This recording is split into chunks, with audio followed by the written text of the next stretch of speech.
Captain Jae-ho Kim stood on the bridge of the asterisk, Stellar Pathfinder asterisk, his eyes fixed on the main screen. The blue planet hung like a jewel against the black of space. It was beautiful, but the ship's sensors told a different story. "Captain, the readings are off the charts," said Yuna, the ship's data analyst.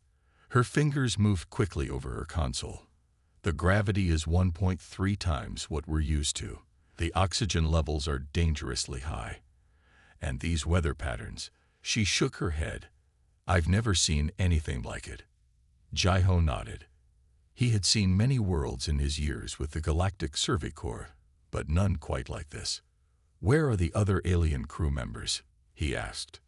"Dr. Zorek is in the lab," said Tae-sung, the security officer. "The rest are in the meeting room." "They're nervous, sir."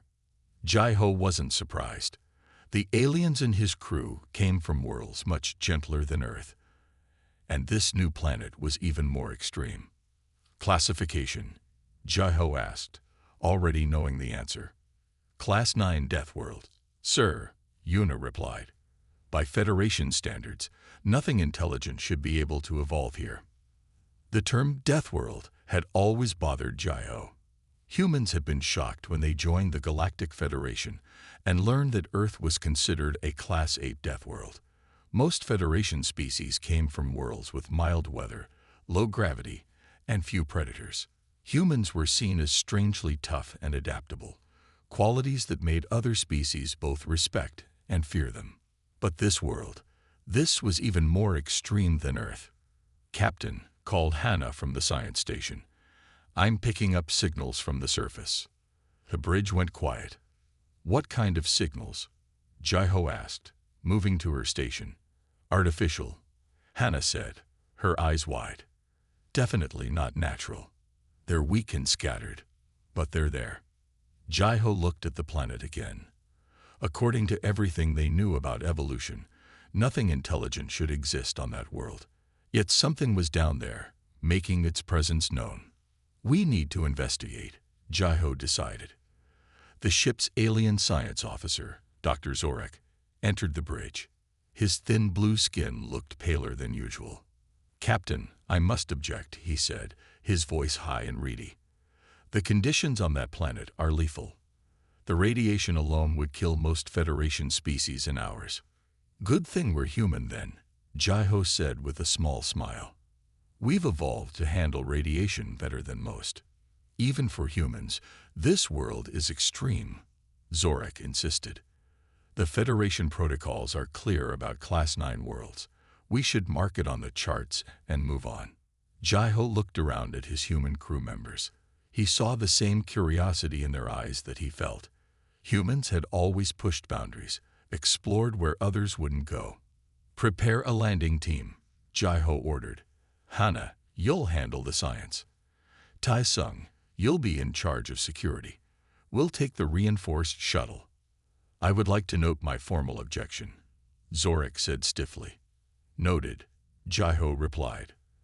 "But those signals mean something where someone is down there.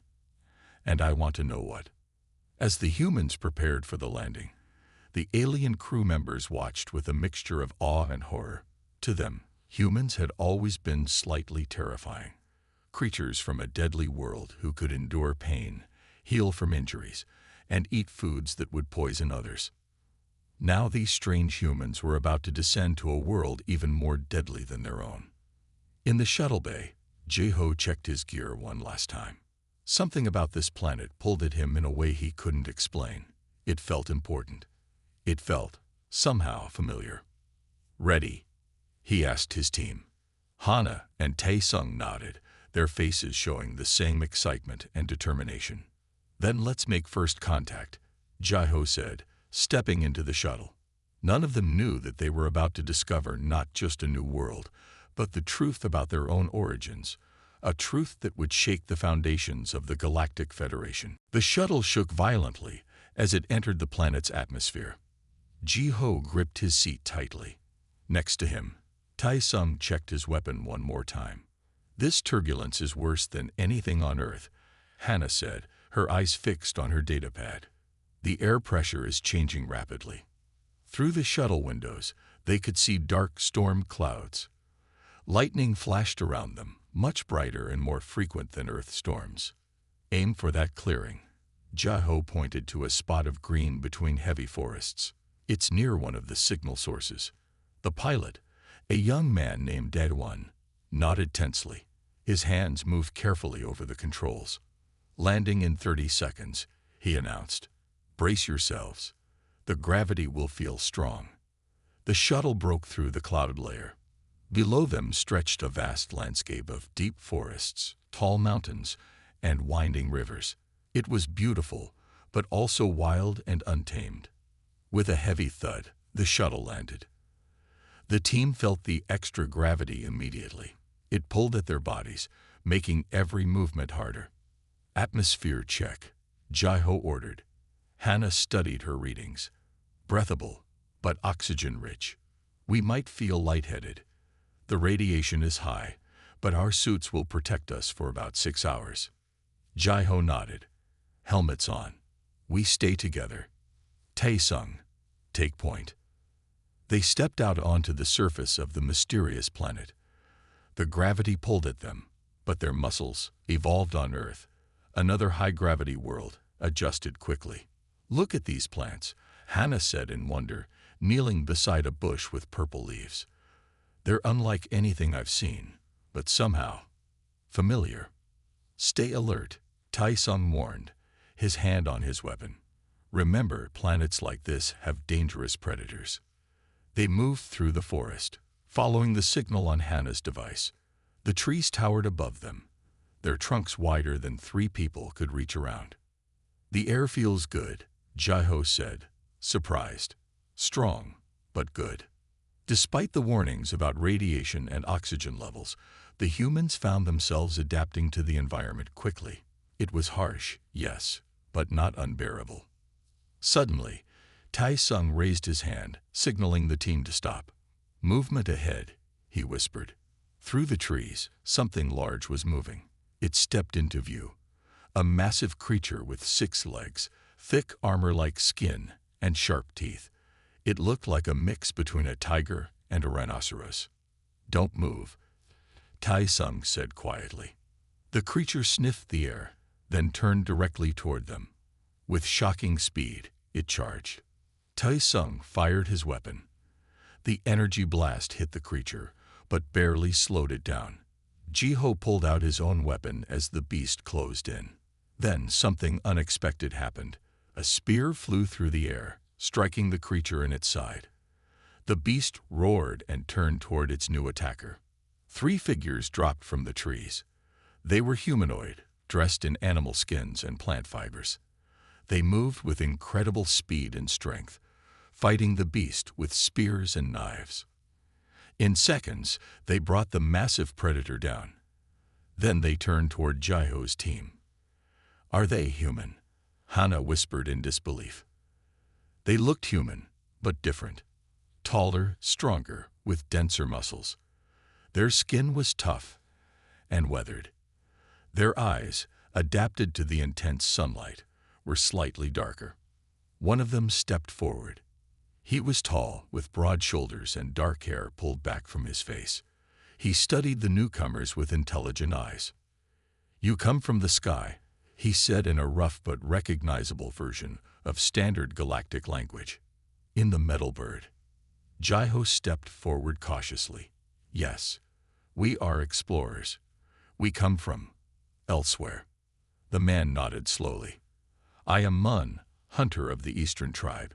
You are like us, but not like us. He studied their faces. You are weak. This world has not tested you. We come from another world, Jiho explained. A place called Earth.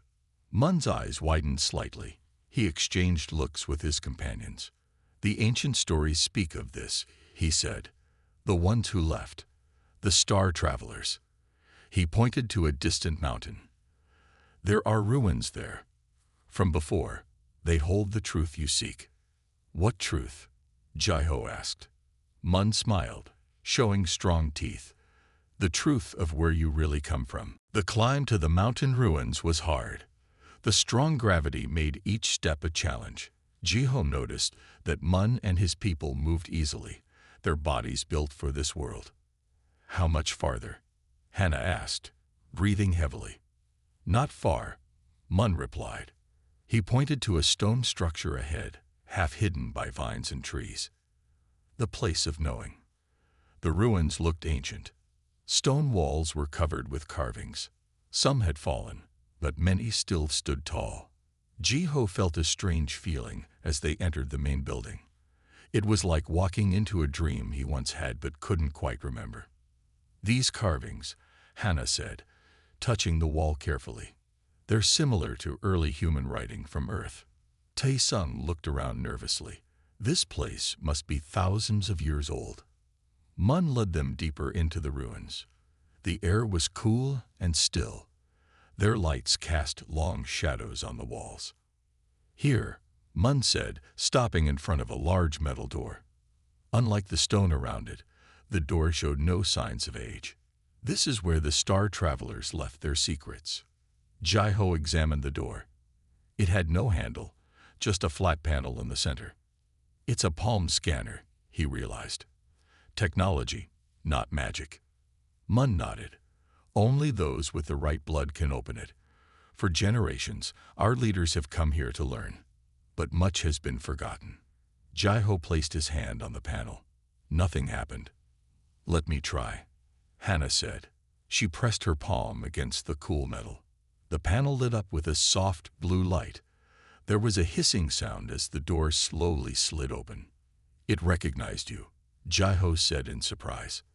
"The blood remembers," Mun said simply. They entered a large round room. Unlike the stone ruins, this room was made of metal and looked almost new.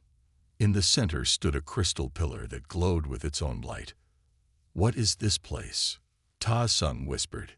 "It's a data storage facility," Hannah said, excitement in her voice, incredibly advanced. She approached the crystal pillar and took out her datapad. "I think I can connect to it." The technology is old but similar to some Federation systems. While Hannah worked, Jiho studied the walls. They were covered with star maps and diagrams of DNA. "I've got it," Hannah said after several minutes. "The data is downloading to my pad." The crystal pillar pulsed with light. A hologram appeared above it, a 3D map of the galaxy. "This is us," Hannah pointed to a blinking dot. "And this," she pointed to another dot far away, "is Earth."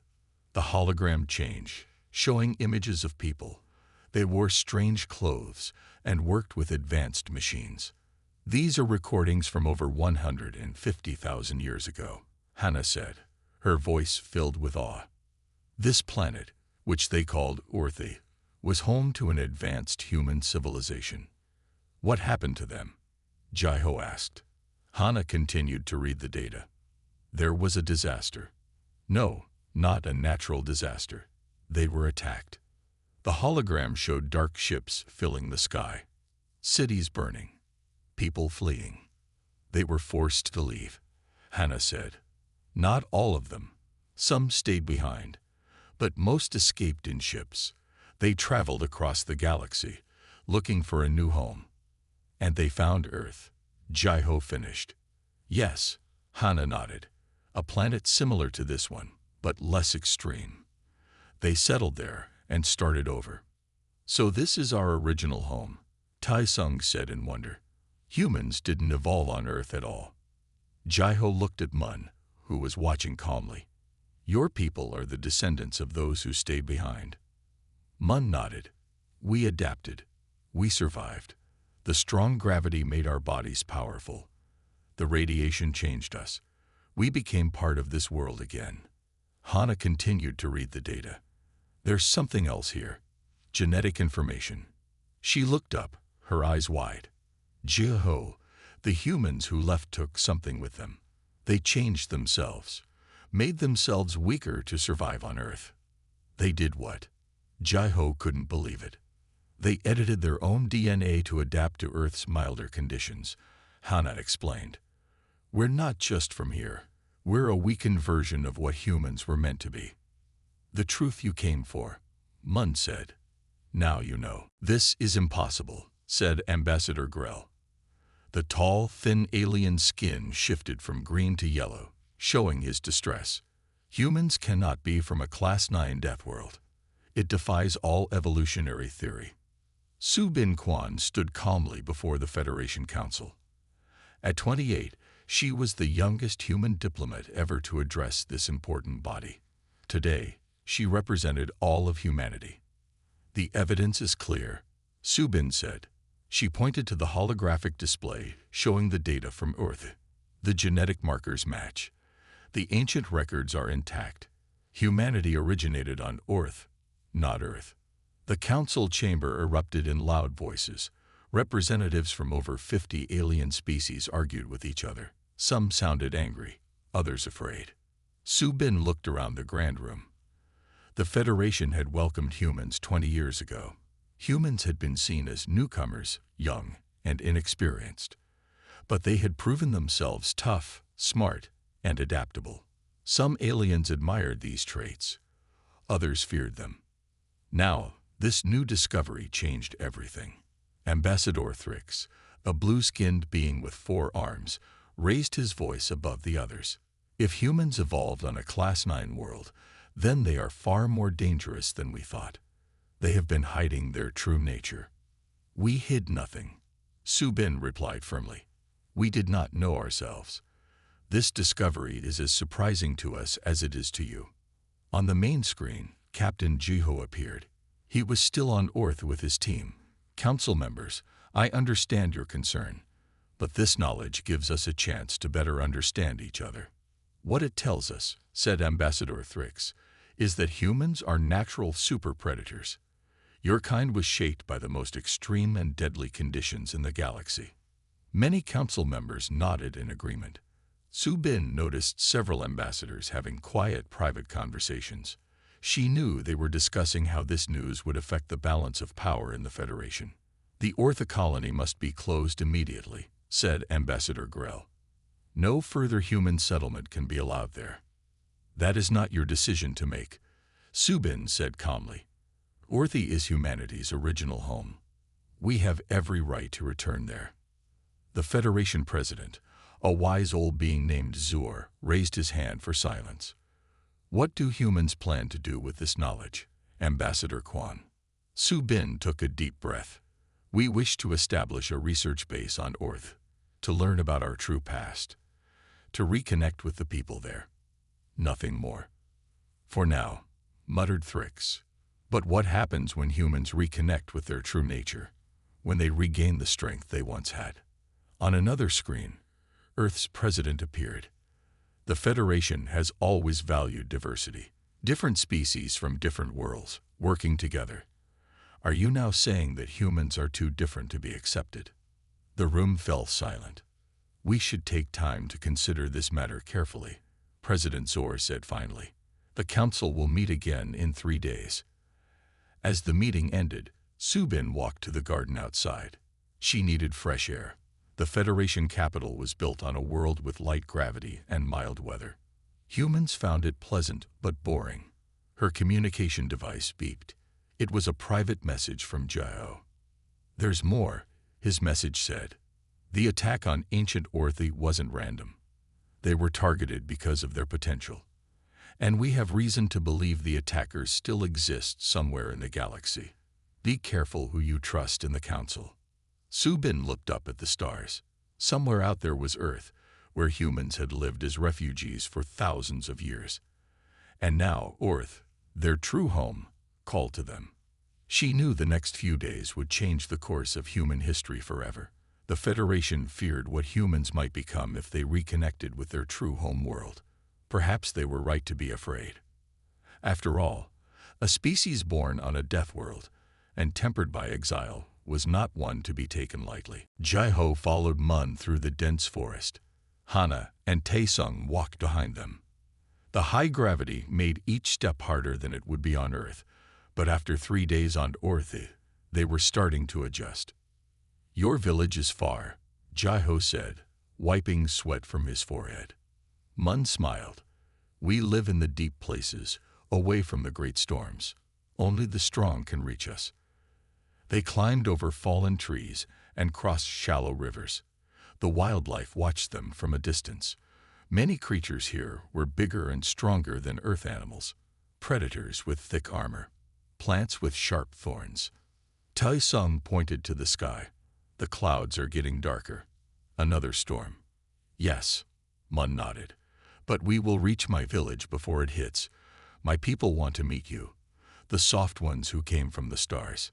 Soft ones? Ta Sung frowned. It is not an insult, Mun explained. Just truth. You come from a gentler world. Your bodies tell this story.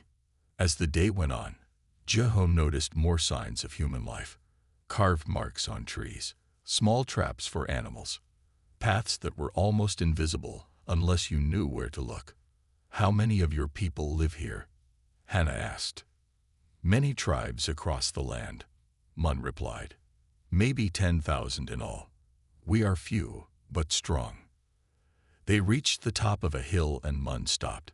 Below them was a valley with a river running through it. Built into the side of a cliff was a village. The homes were made of stone, wood, and animal hides. Smoke rose from several fires. Home, Mun said simply. As they walked down into the valley, people came out to watch them. They were all like Mun, tall and strong, with thick muscles and tough skin. They wore simple clothes made from animal skins and plant fibers. A woman stepped forward. She was almost as tall as Mun, with long dark hair and sharp eyes. Welcome, star travelers, she said. I am Sora, leader of the Eastern tribe. Jeho bowed slightly. Thank you for welcoming us. I am Captain Jeho Kim. These are my friends, Hana and Tai Sung. Sora studied them carefully. You look like us, but different. Smaller, weaker, yet you crossed the stars. She sounded impressed. We have much to learn from each other, Jeho said. That night, the team sat around a large fire in the center of the village. The storm raged outside, but the cliff protected them from the worst of it. The people shared food, strange fruits and roasted meat that tasted stronger than earth food. Tell us about the sky people, an old man asked. Did they thrive on their new world? Yes, Hannah said. There are billions of humans on Earth now. We have cities, technology, and we travel through space. But you lost your strength, another person said. Your bodies grew soft. We adapted to our new home, Jeho explained, just as you adapted to stay here. Sora leaned forward. The old stories say our ancestors chose to stay.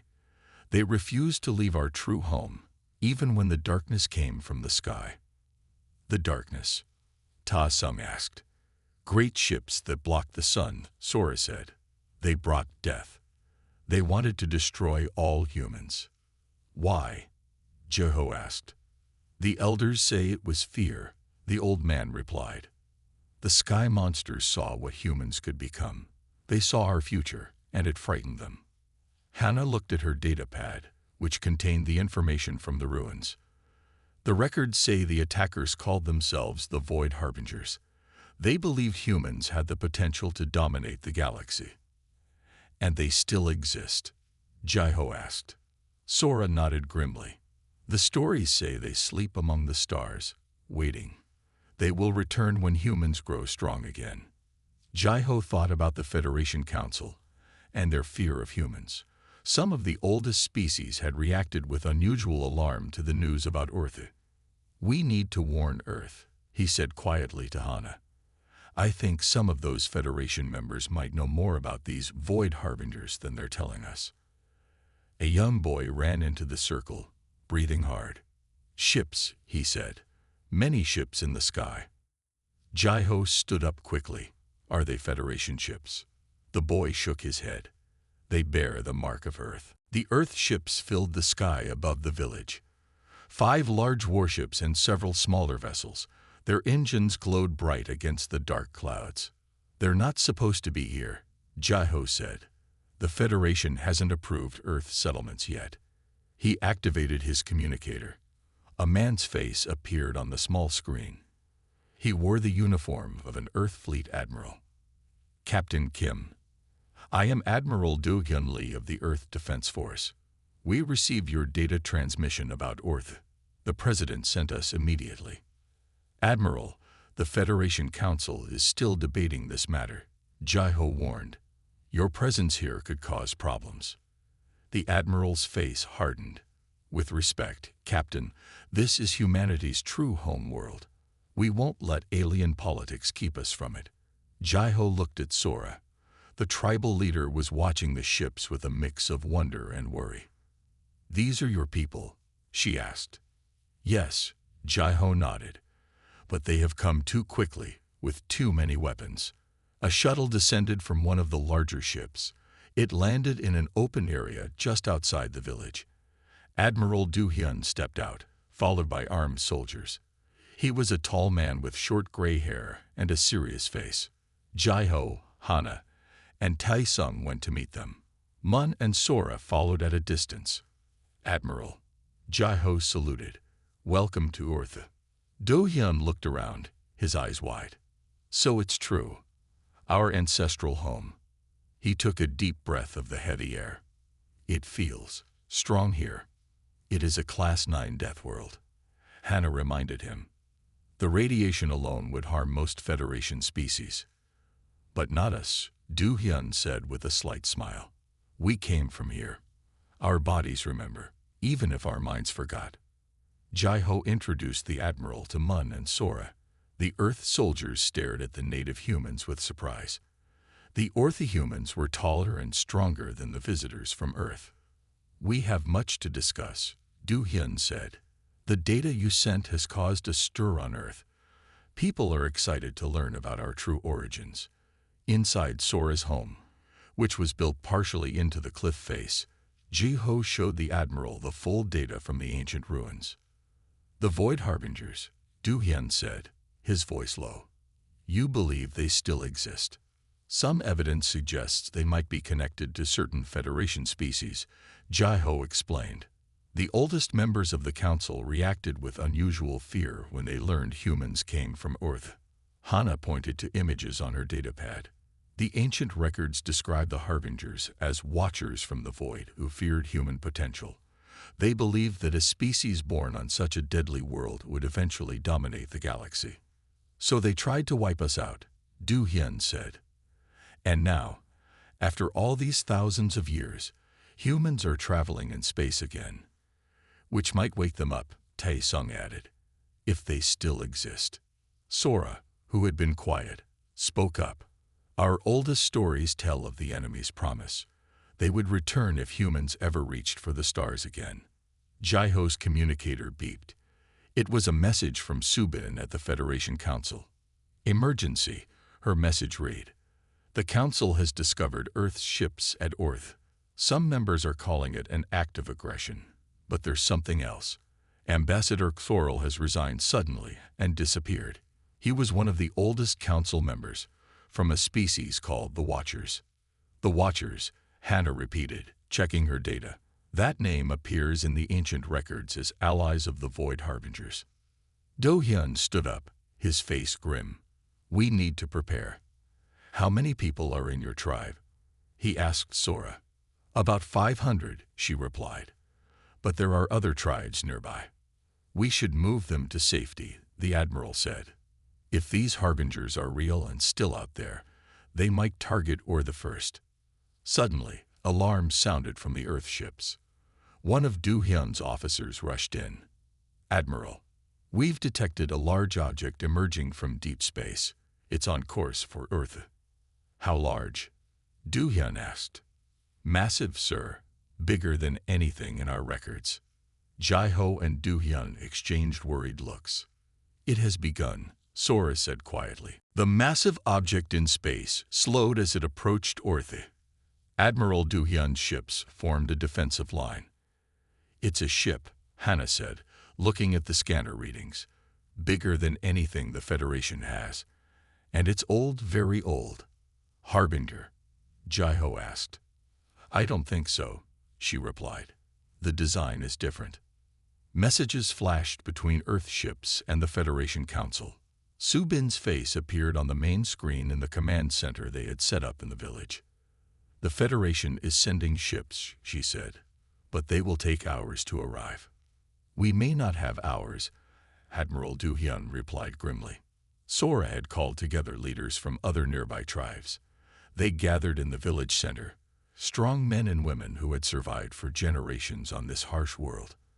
Among them was a tall, powerful man named Quan, leader of the mountain tribe. "If these are the enemies from the old stories, we will fight," Quan said. "Our ancestors chose to stay and defend our home. We will do the same." The Earth soldiers looked at the tribal humans with a mixture of respect and doubt. The Orthy humans used spears and bows, not energy weapons. "Your courage is admirable," Admiral Du Hyun said. "But this enemy has starships and advanced weapons. And you have forgotten what humans can truly do," Quan replied. "Your weapons are strong, but your bodies are weak. You need both to win." Before the Admiral could respond, Hannah called out, "The ship is sending a message." On all their screens appeared an image of a being that looked almost human, but with lighter skin and eyes that reflected light like mirrors. "People of Orthy and Earth," the being said, "I am Commander Taven of the Ark Ship Remembrance. We have traveled far to find you." "Who are you?" Admiral Du Hyun demanded. "We are the Preservers," Taven replied. "When the Harbingers attacked Ortha 150,000 years ago, most humans fled to Earth. But some of us chose a different path. We went into deep space, hiding our existence. We have watched and waited, preserving the true human legacy until it was safe to return." Jai-Ho and Du Hyun exchanged surprised looks. "A third group of humans," Jai-Ho said quietly.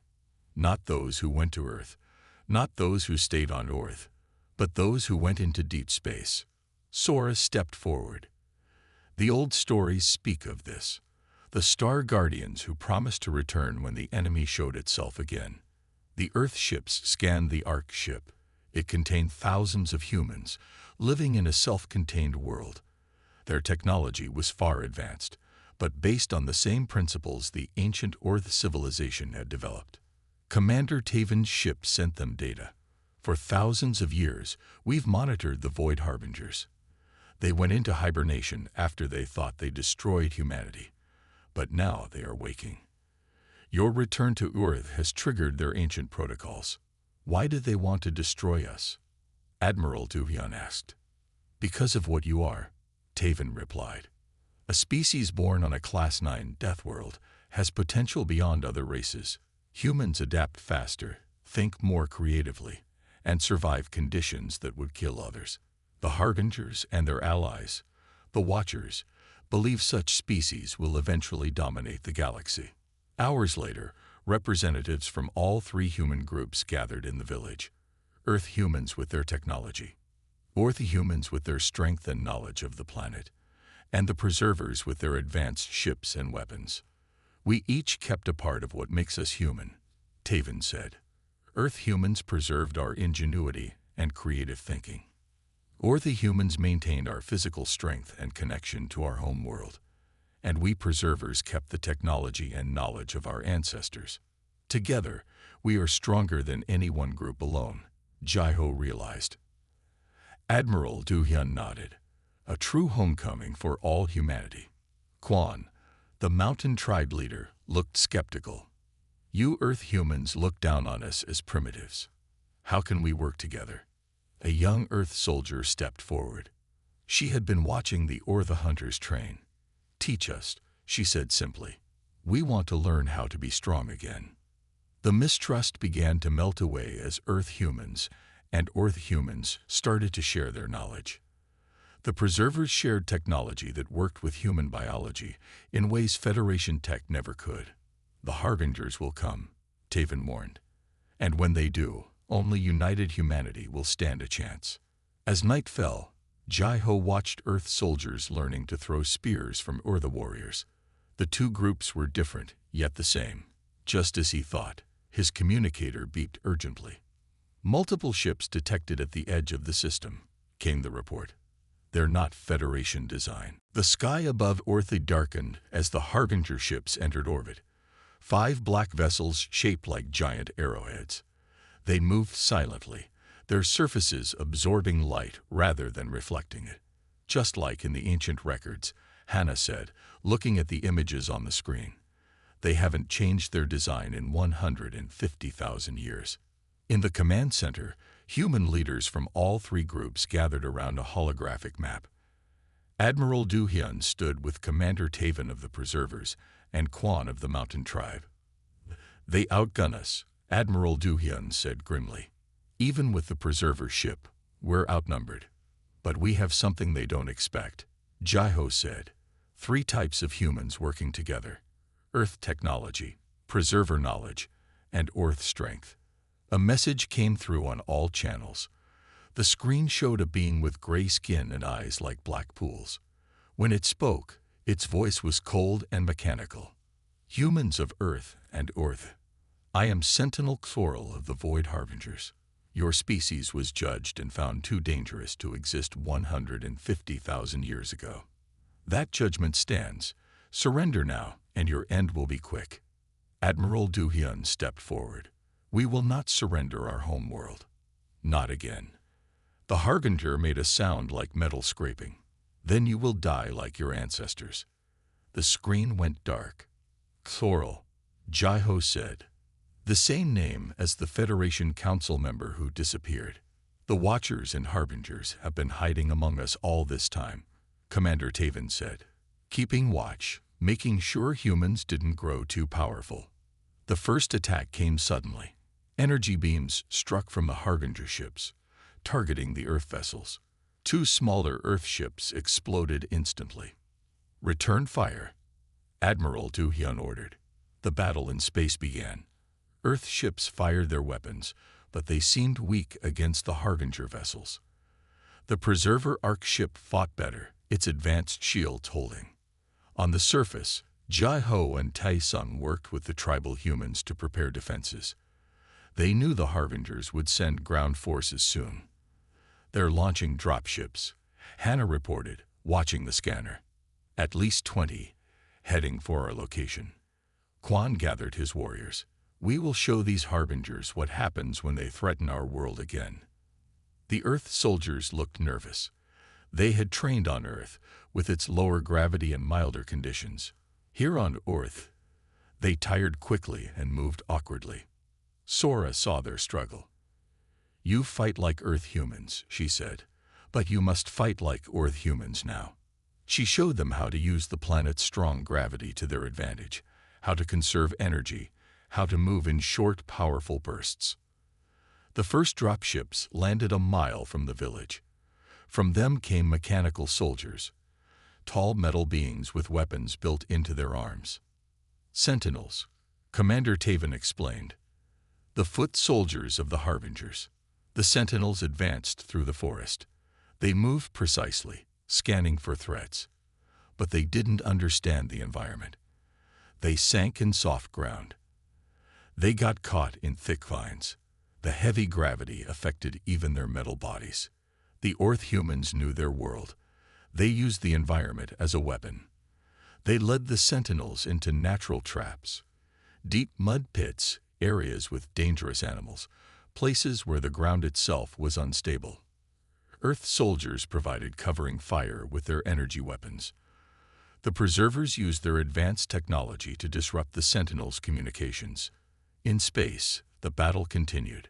The Earth ships fought bravely but were outmatched. The Preserver Arc ship targeted a weak point on one Harbinger vessel, causing it to drift away damage. On the ground, the humans were holding their own, but more dropships kept coming. "We can't win like this," Jai-Ho told Admiral Du Hyun over the communicator. "We need a better plan." Then Hannah made a discovery. "The main Harbinger ship is different from the others," she said. "Look at these readings." She pointed to energy patterns flowing from the largest ship. "It's controlling the others." "A hive mind?" Jai-Ho asked. "Yes," Hannah nodded. "And I think I can disrupt it." She looked up at the others. "But someone needs to get me onto that ship." Jai-Ho, Tai-Sung, and Quan exchanged looks. "How do we get to a ship in orbit?" Ta-Sung asked. Quan smiled, his eyes gleaming with the same determination that had kept his people alive on this deadly world for thousands of years. "We take one of theirs," he said, pointing to a Sentinel dropship that had just landed. The captured Harbinger dropship rose through Earth's stormy atmosphere. Inside, Jai-Ho, Hana, Tai-Sung, and Quan held on as the ship shook violently. "The autopilot is working," Hana said, looking at the control panel she had hacked with preserver technology. "It thinks we're returning to the main ship for repairs." Quan looked uncomfortable in the metal craft. This was his first time leaving the surface of Earth, but his eyes showed no fear, only determination. "Your world looks beautiful from here," Jai-Ho told him, pointing to the view screen showing the blue and green planet below. "Our world," Quan corrected him. "All humans' world." In orbit, the battle continued. 3 Earth ships remained, fighting alongside the Preserver Ark ship. They circled the Harbinger vessels, looking for weak points. The dropship approached the largest Harbinger vessel. It was massive and dark, with spikes extending from its hull. "They're letting us in," Hana said, surprised. "They'd really think we're one of theirs." The ship docked inside a massive hangar bay. When the doors opened, no sentinels waited for them. The Harbingers were so confident in their technology that they hadn't considered the possibility of humans capturing one of their ships. "We need to find the central control node," Hana said, checking her datapad. According to the Preserver records, it should be in the center of the ship. They moved through dark corridors. The ship felt cold and lifeless. Everything was built for efficiency, not comfort. No art, no color, no sign that living beings used these spaces. "They're more machine than life now," Jai-Ho realized. "That's why they fear us. We're unpredictable. We change and adapt. They stay the same." Quan moved silently despite never being in space before. His lifetime in Earth's high gravity made him stronger than the others. When they encountered 2 Sentinel guards, Quan took them down before they could react. "The core should be through these doors," Hana whispered, pointing ahead. The doors opened to reveal a vast brown chamber. In the center floated a being connected to the ship by countless wires and tubes. It was Sentinel Chloral, but now they could see his true form. Half biological, half machine. "Humans," Sorrel said, his voice echoing through the chamber. "Always surprising. Always adapting. This is why you must be eliminated." "Why do you fear us so much?" Jai-Ho asked, stepping forward. "Because we have seen what comes of Deathworld species," Sorrel replied. "They expand. They consume. They replace. We were like you once, before we chose the path of order and stability." "You chose stagnation," Hana said. "That's why you can't understand us." She worked quickly on her datapad, connecting it to the ship's systems. "The disruption program is uploading. It will break the connection between the ships." Sorrel's eyes widened. "Stop." But he couldn't move from his connection points. Through the windows, they could see the other Harbinger ships start to drift. Their coordinated attacks became random and disorganized. "It's working," Ta-Sung said. Sorrel's body convulsed. "You don't understand what you're doing. We protected the galaxy from chaos." "No," Jai-Ho said firmly. "You protected yourselves from change, from competition, from evolution." The ship began to shake as systems failed. Alarms sounded. "We need to go," Hana warned. "This whole ship is shutting down." They ran back to the dropship. As they flew away, the main Harbinger vessel went dark. The other ships, without central control, began to retreat. Earth ships, along with the Preserver Ark ship, pursued them to the edge of the system. 1 month later, representatives from all human groups gathered on Earth. They stood in a new settlement built near Sora's village. Earth humans, and preservers worked together to create a place where all could live. Subin arrived with news from the Federation. "The Council has recognized Orthy as humanity's ancestral homeworld. They've also acknowledged our right to settle here. Did they have a choice? Admiral Duhyun asked with a slight smile. Not really, Subin admitted. The defeat of the Harbingers changed everything. The Federation now understands what we truly are. Jaiho looked out over the settlement. Earth scientists were learning from Ortha hunters about the planet's wildlife. Preserver engineers were teaching Earth technicians about advanced energy systems. The children were playing with Earth children, showing them how to move efficiently in the high gravity. We're not just survivors of a death world, Jaiho said. We're its children, and now we're home. Quan stood beside him, and stronger together than we ever were apart. Above them, in the bright blue sky, Earth ships and preserver vessels patrolled. They would be ready if the Harbingers or any other threat returned.